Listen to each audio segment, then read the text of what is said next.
സദസ്സിന് എൻ്റെ വിനീതമായ നമസ്കാരം.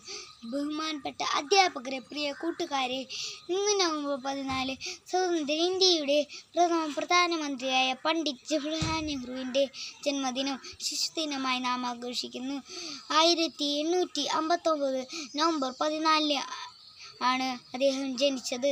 കുട്ടികളെ വളരെയധികം സ്നേഹിച്ചിരുന്ന വ്യക്തിയായിരുന്നു അദ്ദേഹം. അദ്ദേഹത്തെ സ്നേഹത്തോടെ ചാച്ചാജി എന്നാണ് വിളിച്ചിരുന്നത്. കുട്ടികളുടെ വിദ്യാഭ്യാസത്തെക്കുറിച്ച് വളരെ ശക്തമായി വാദിച്ചിരുന്ന വ്യക്തിയായിരുന്നു അദ്ദേഹം. ഇന്നത്തെ കുട്ടികളാണ് നാളത്തെ ഇന്ത്യയെ രൂപപ്പെടുത്തുക എന്ന് പറഞ്ഞത് അദ്ദേഹമാണ്.